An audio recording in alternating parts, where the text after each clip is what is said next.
August 13న శ్రావణ మాసం ప్రారంభం. ఈ తప్పులు అస్సలు చేయకండి. అలాగే దీపారాధన నియమాలు ముందుగానే తెలుసుకోండి. అందరికీ నమస్కారం. మన భక్తి న్యూస్ ఛానల్ చూస్తున్న ప్రతి ఒక్కరికి స్వాగతం. పవిత్రమైన శ్రావణ మాసం వచ్చేస్తుంది. ఈ నెలలో మనం చేసే చిన్న పూజకైనా ఎంతో గొప్ప పుణ్యఫలం దక్కుతుంది. సాక్షాత్ ఆ లక్ష్మీదేవి మన ఇంట్లో కొలువు ఉండాలంటే ఈ శ్రావణ మాసంలో కొన్ని ముఖ్యమైన నియమాలు ఖచ్చితంగా పాటించాలి. అవేంటో ఇప్పుడు మనం ఈ వీడియోలో వివరంగా తెలుసుకుందాం. వీడియోని ఎక్కడా స్కిప్ చేయకుండా పూర్తిగా చూసి మన ఛానల్ సబ్స్క్రైబ్ చేసుకోండి. అలాగే మీ ఆదరాభిమానాలు తెలియజేస్తూ ఈ వీడియోకి ఒక లైక్ చేసి కామెంట్స్లో ఓం శ్రీ మహాలక్ష్మే నమః అని రాయండి. పవిత్రమైన శ్రావణ మాసం రాబోతుంది కదా, అందుకే ఈ మాసం ప్రారంభం కాకముందే మనం ముందుగా ఇల్లంతా శుభ్రం చేసుకోవాలి.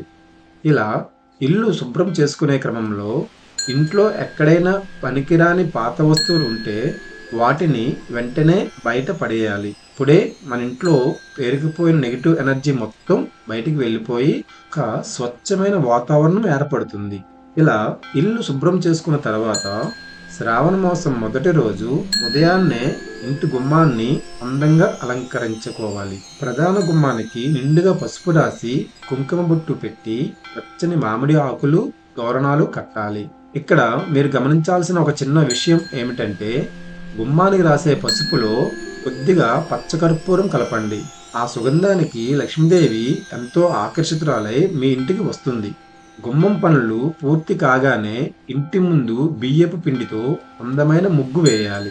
అలాగే గుమ్మం బయట పక్కన పసుపుతో స్వస్తిక్ గుర్తు వేయటం కూడా ఎంతో శుభకరం. ఇలా ఎవరైతే భక్తితో చేస్తారో వారింట్లో ఉన్న దరిద్రం అంతా తొలగిపోయి సకల ఐశ్వర్యాలు సిద్ధిస్తాయి. ఇక ఈ నెల రోజులు మీరు పాటించాల్సిన మరో ముఖ్యమైన నియమం ఒకటి ఉంది. వారానికి కనీసం ఒక్కసారైనా సరే ఇల్లు తుడిచే నీళ్ళల్లో కొద్దిగా కల్లుప్పు వేసి శుభ్రం చేయండి. ఇలా కల్లుప్పు వాడడం వల్ల ఎలాంటి దుష్ట శక్తులు మీ ఇంట్లోకి అడుగు పెట్టకుండా ఉంటాయి. శ్రావణ మాసంలో దీపారాధనకు ఎంతో విశిష్టత ఉంది. కాబట్టి ఈ నెల రోజులు ఇంట్లో ఉదయం సాయంత్రం దీపారాధన చేయడం చాలా ముఖ్యం. ఒకవేళ పనుల వల్ల ప్రతిరోజు 2 పూటలా వెలిగించడం కుదరని వారు కనీసం మంగళవారం, శుక్రవారం, శనివారాల్లో అయినా తప్పకుండా దీపారాధన చేయాలి. అయితే ఈ దీపాలను వెలిగించడానికి పూజా గదిలో ఇత్తడి ప్రమిదల కంటే మట్టి ప్రమిదలు వాడటం ఎంతో శ్రేయస్కారం. ఇలా మీరు దీపం వెలిగించేటప్పుడు ఆ నూనెలో చిటికెడు పచ్చ కర్పూరం వేశారంటే ఇల్లు ఎంతో సుగంధభరితంగా మారి ఒక ప్రశాంతమైన సానుకూల వాతావరణం ఏర్పడుతుంది.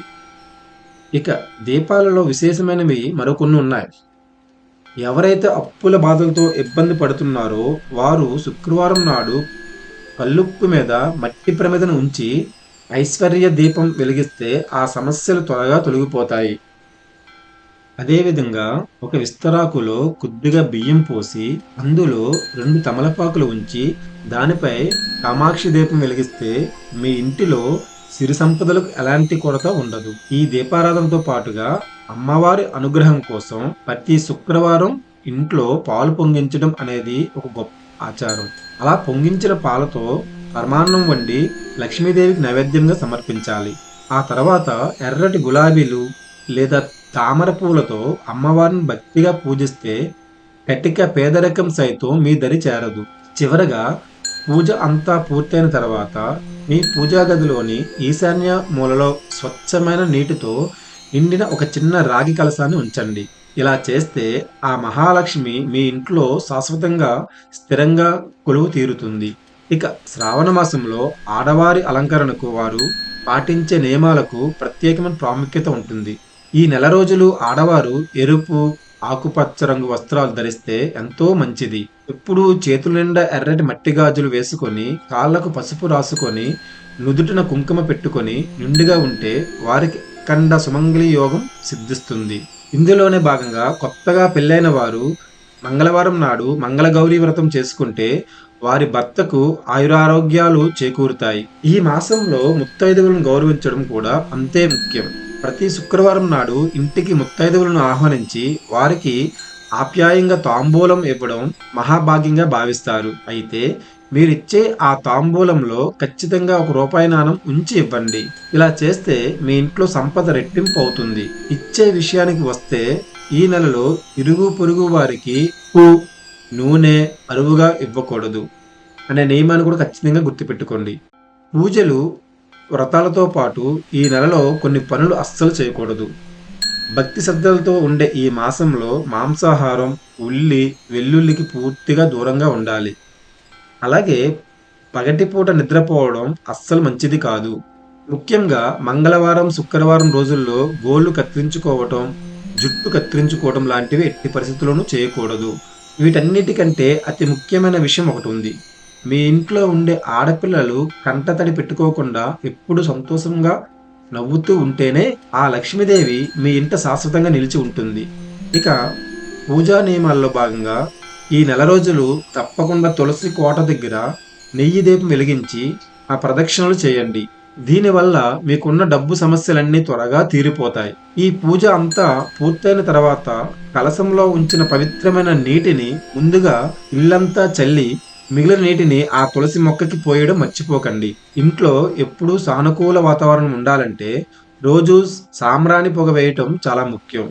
మీరు వేసే ఆ సాంబ్రాణిలో కొన్ని ఎండిన వేపాకులు కూడా కలిపారంటే కుటుంబంలో అనారోగ్య సమస్యలు రావు. అలాగే దిష్టి దోషాలు కూడా పూర్తిగా మాయమవుతాయి.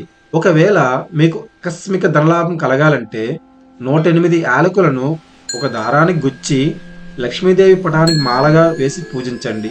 ఎంతో అద్భుతమైన ఫలితం ఉంటుంది. శ్రావణ మాసంలో మనం చేసే దాన ధర్మాలకు ఎంతో విశిష్టత ఉంటుంది. కాబట్టి మీ ఇంటికి ఎవరైనా యాచకులు వస్తే లేదనకుండా ఏదో ఒకటి దానం చేసి పంపించండి. అలాగే గోశాలకు వెళ్ళి ఆవులకు ఆహారం తినిపించినా లేదా రావి చెట్టు, ఉసిరి చెట్టు చుట్టూ ప్రదక్షిణలు చేసినా మీ సర్వ పాపాలు తొలగిపోతాయి. అంతేకాకుండా ఈ మాసంలో కొన్ని నిర్దిష్టమైన రోజుల్లో చేసే పనులకు ఎంతో శక్తి ఉంటుంది. ఉదాహరణకు బుధవారం నాడు మీ పిల్లల పేరు మీద బ్రాహ్మణులకు పెసరపప్పు దానం చేస్తే వాళ్ళకు విద్యాబుద్ధులు చక్కగా పెరుగుతాయి. ఇక ప్రతి సోమవారం పరమశివునికి, శనివారం నాడు వెంకటేశ్వర స్వామికి దీపారాధన చేస్తే ఎంతో విశేషమైన పుణ్యఫలం దక్కుతుంది. ఇలాంటి చిన్న చిన్న నియమాలు భక్తితో పాటిస్తే ఈ శ్రావణ మాసంలో మీరు కోరుకున్నవన్నీ నెరవేరుతాయి. ఈ శ్రావణ మాసంలో ఆ మహాలక్ష్మి కటాక్షం మీ అందరి కుటుంబాలపై ఎల్లప్పుడూ ఉండాలని మనస్ఫూర్తిగా కోరుకుంటున్నాను. ఈ వీడియోలోని సమాచారం మీకు ఉపయోగపడుతుందని ఆశిస్తున్నాను. మన సనాతన ధర్మం గురించి ఇలాంటి మరెన్నో విషయాల కోసం మన భక్తి న్యూస్ ఛానల్ను తప్పకుండా సబ్స్క్రైబ్ చేసుకోండి. ధన్యవాదాలు. జై శ్రీరామ్.